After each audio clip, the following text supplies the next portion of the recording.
নমস্কার, সুপ্রভাত। প্রণমী তোমারে বন্ধুরা, সবাই বন্ধুকে জানাই আজ শুভ অক্ষয় তৃতীয়া। শুভ দিনে একটি শুভ কাজ আমি শুরু করতে চলেছি। আমার প্রণমী তোমারে এই ইউটিউব চ্যানেলের আরেকটা দিক হলো গল্পমালার দেশে। বাংলা সাহিত্যের সুবিখ্যাত লেখকদের ছোট গল্প, কিছুটা বড় গল্প আমি তোমাদের পড়ে শোনাবো। আজ শোনাবো প্রভাত কুমার মুখোপাধ্যায়ের লেখা আদরিণী গল্পটি। তোমরা সবাই জানো বাংলা সাহিত্যের ছোট গল্পের প্রবর্তক ছিলেন বঙ্কিমচন্দ্রের অগ্রজ শ্রী সঞ্জীবচন্দ্র চট্টোপাধ্যায়।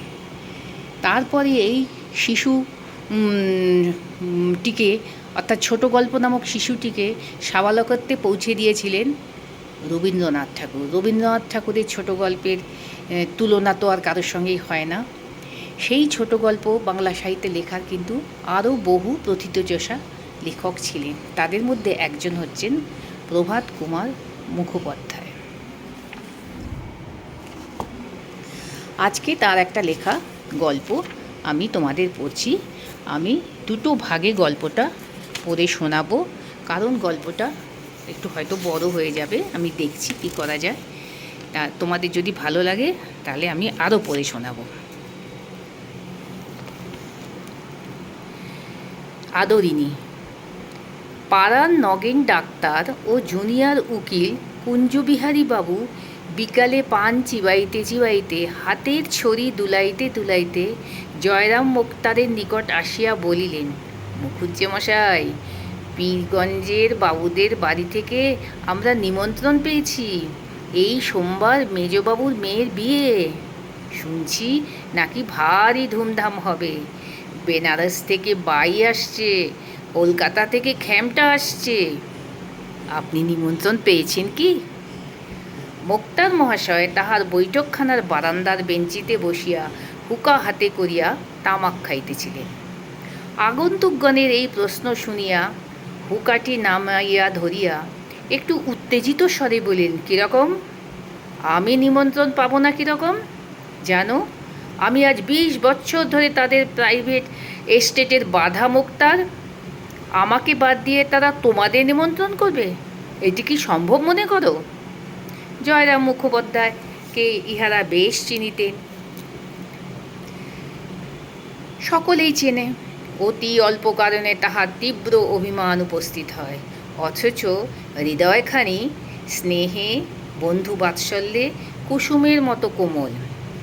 ইহারা যে তাহার সঙ্গে কিছুদিন ব্যবহার করিয়াছেন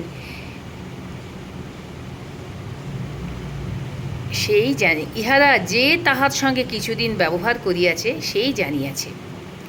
উকিলবাবু তাড়াতাড়ি বলিলেন, না না না, সে কথা নয়, সে কথা নয়। আপনি রাগ করছেন কেন মুখুজ্জেমশাই? আমরা কি সে ভেবে বলেছি? এ জেলার মধ্যে এমন কে বিষয়ী লোক আছে যে আপনার কাছে উপকৃত নয়, আপনার খাতির না করে? আমাদের জিজ্ঞাসা করার তাৎপর্য এই ছিল যে আপনি সেদিন পীরগঞ্জে যাবেন কি না। মুখুজ্জেমশাই নরম হইলেন, বলিলেন, ভায়ারা বসো বলিয়া সম্মুখস্থ আরেকখানি বেঞ্চ দেখাইয়া দিলেন। উভয়ে উপবেশন করিয়ালে তিনি বলিলেন, পীরগঞ্জে গিয়ে নিমন্ত্রণ রক্ষা করা আমার পক্ষে একটু কঠিন বটে। সোম মঙ্গল দুটো দিন কাছারি কামাই করতে হয়, অথচ না গেলে তারা ভারী মনে দুঃখিত হবে। তোমরা যাচ্ছ? নগেন্দ্রবাবু বলিলেন, যাওয়ার তো খুব ইচ্ছে, কিন্তু অত দূর যাওয়া তো সোজা নয়। ঘোড়ার গাড়ির পথও নেই। গরুর গাড়ি করে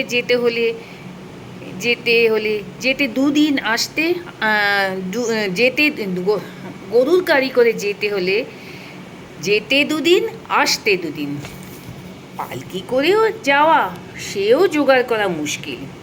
আমরা দুজনে তাই পরামর্শ করলাম, যাই মুখুজ্জেমশাইকে গিয়ে জিজ্ঞাসা করি। তিনি যদি যান নিশ্চয়ই রাজবাড়ি থেকে একটা হাতি টাতি আনিয়ে নেবেন। এখন আমরা দুজনেও তার সঙ্গে সেই হাতিতে দিব্যি আরামে যেতে পারব।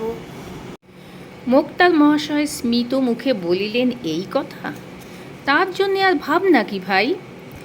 মহারাজ নরেশচন্দ্র তো আমার আজকের মক্কেল নন, ওর বাপের আমল থেকে আমি ওদের মুখদার। আমি কাল সকালে রাজবাড়িতে চিঠি লিখে পাঠাচ্ছি, সন্ধে নাগাদ হাতি এসে যাবে এখন। কুঞ্জবাবু বলিলেন, দেখলে হে ডাক্তার, আমি তো বলেইছিলাম। অত ভাবছ কেন?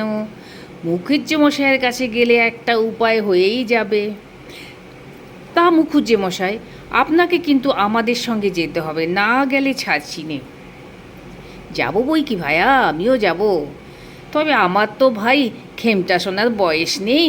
তোমরা শোনো, আমি মাথায় এক পজ্ঞা বেঁধে একটি থেলো হুকো হাতে করে লোকজনের অভ্যর্থনা করব, কে খেলে কে না খেলে দেখব, তদারক করে বেড়াবো, আর তোমরা বসে শুনবে, পেয়ালা মুঝে ভর দে, কেমন?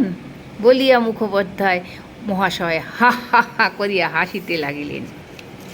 পরদিন রবিবার। এদিন প্রভাতে আহ্নিক পূজাটা মুখুজ্জে মশাই একটু ঘটা করিয়াই করতেন। বেলা 9টার সময় পূজা সমাপন করিয়া জলযোগান্তে বৈঠকখানায় আসিয়া বসিলেন। অনেকগুলি মক্কেল উপস্থিত হইয়াছে। তাহাদের সহিত কথাবার্তা কহিতে লাগিলেন। হঠাৎ সেই হাতির কথা মনে পড়িয়া গেল। তখন কাগজ কলম লইয়া চশমাটি পরিয়া প্রবল প্রতাপান্বিত শ্রীল শ্রী মহারাজ শ্রী নরেশচন্দ্র রায়চৌধুরী বাহাদুর আশ্রিত জনপ্রতিপালকেষু পাঠ লিখিয়া 2-3 দিনের জন্য একটি সুশীল ও সুবোধ হস্তি প্রার্থনা করিয়া পত্র লিখিলেন। পূর্বেও আবশ্যক হইলেও তিনি কতবার এইরূপে মহারাজের হস্তি আনাইয়া লইয়াছেন। একজন ভৃত্যকে ডাকিয়া পত্রখানি লইয়া যাইতে আজ্ঞা দিলেন। মোক্তার মহাশয় আবার মক্কেলগণের সহিত কথোপকথনে প্রবৃত্ত হইলেন। শ্রীযুক্ত জয়রাম মুখোপাধ্যায়ের বয়স এখন 50 পার হইয়াছে। মানুষটি লম্বা ছাঁড়ের, রংটি আরেকটু পরিষ্কার হইলেই গৌরবর্ণ বলা যাইতে পারিত। গোঁপগুলি মোটা মোটা, কাঁচায় পাকায় মিশ্রিত, মাথার সম্মুখভাবে টাক আছে, চক্ষু দুইটি বড় বড় ভাসা ভাসা, তাহার হৃদয়ের কোমলতা যেন ছাপাইয়া গিয়াছে, এই চক্ষু দুটি দিয়া উছলাইয়া পড়িতেছে। ইহার আদিবাস যশোর জেলায়। এখানে যখন প্রথম মোক্তারি করিতে আসেন, তখন এদিকে রেল খোলে নাই। পদ্মা পার হইয়া কতক নৌকাপথে, কতক গরুর গাড়িতে, কতক পদব্রজে আসিতে হইত। সঙ্গে কেবলমাত্র একটি ক্যাম্বিসের ব্যাগ এবং একটি পিতলের ঘটি ছিল। সহায় সম্পত্তি কিছুই ছিল না। মাসিক 13 শিকায় একটি বাসা ভাড়া করিয়া নিজ হাতে রাঁধিয়া খাইয়া মোক্তারি ব্যবসা আরম্ভ করিলেন।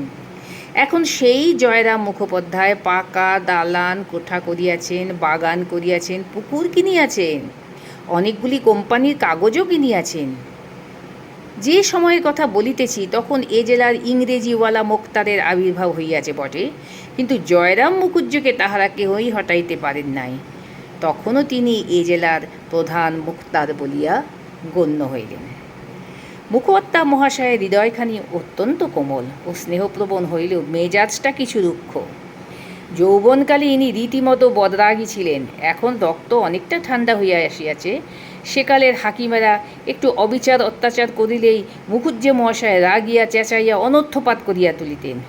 একদিন এজলাসে এক ডেপুটির সহিত ইহার বিলক্ষণ বচসা হইয়া যায়। বিকালে বাড়ি আসিয়া দেখিলেন একটি মঙ্গলা গাই একটি এড়ে বাছুর তাহার মঙ্গলা গাইটি একটি এড়ে বাছুর প্রসব করিয়াছে। তখন আদর করিয়া উক্ত ডেপুটিবাবুর নামে বাছুরটির নামকরণ করিলেন। ডেপুটিবাবু লোক পরম্পরায় ক্রমে কথা শুনিয়াছিলেন এবং বলা বাহুল্য নিতান্ত প্রীতিলাভ করেন নাই। আর একবার এক ডেপুটির সম্মুখে মুখুজ্জে মহাশয় আইনের তর্ক করিতেছিলেন, কিন্তু হাকিম কিছুতেই ইহার কথায় সায় দিতেছিলেন না।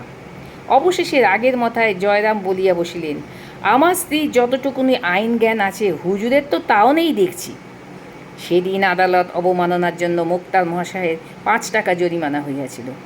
এই আদেশের বিরুদ্ধে তিনি হাইকোর্ট অবধি লড়িয়াছিলেন এবং সর্বশুদ্ধ 1700 টাকা ব্যয় করিয়া এই 5 টাকা জরিমানার হুকুম রহিত করিয়াছিলেন।